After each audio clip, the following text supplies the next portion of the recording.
سامعین محترم، تحفظ ختم نبوت کے حوالے سے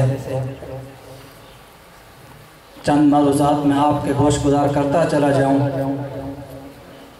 کہ بدقسمتی سے ہم ایک ایسے پرفتن دور سے گزر رہے ہیں جس میں رسول اللہ صلی اللہ علیہ وسلم کی توہین کی جاتی ہے۔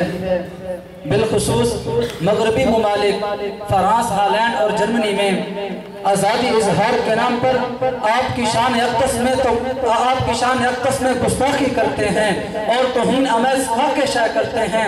اپنی گندی اور زہریلی زبان سے رسول اللہ صلی اللہ علیہ وسلم پر کیچڑ اچھالنے کی ناپاک کوشش کرتے ہیں اور ٹویٹر اور فیس بک، انٹرنیٹ اور گوگل پر غلط مواد شائع کر کے مسلمانوں کے جذبات سے کھیلنے کی ناپاک کوشش کرتے ہیں۔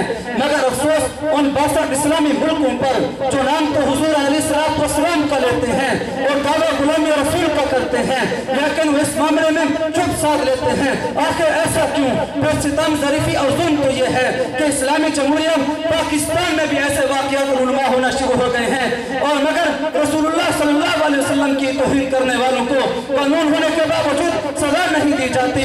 آخر ایسا کیوں کہ کچھ باغبان ہی تو اپنے باغ کو اجاڑنے میں نہیں لگے ہوئے؟ اگر ایسا ہے تو ہم جلد ان وقوع جہوں کو بے نقاب کر کے اپنی صفوں سے باہر نکال پھینکنا ہوگا، اور تب عقیدہ ختم نبوت کی حفاظت ہوگی اور ملک پاکستان کا تحفظ ہوگا۔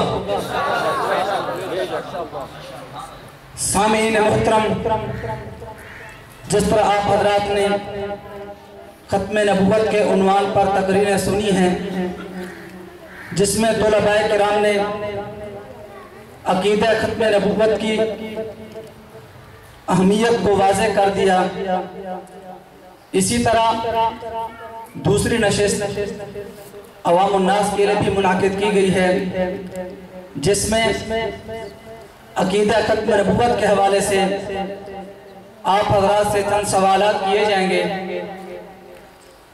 جو بندہ سوال کا صحیح جواب دے گا اور درست جواب ملنے پر اس کو انعامات سے نوازا جائے گا۔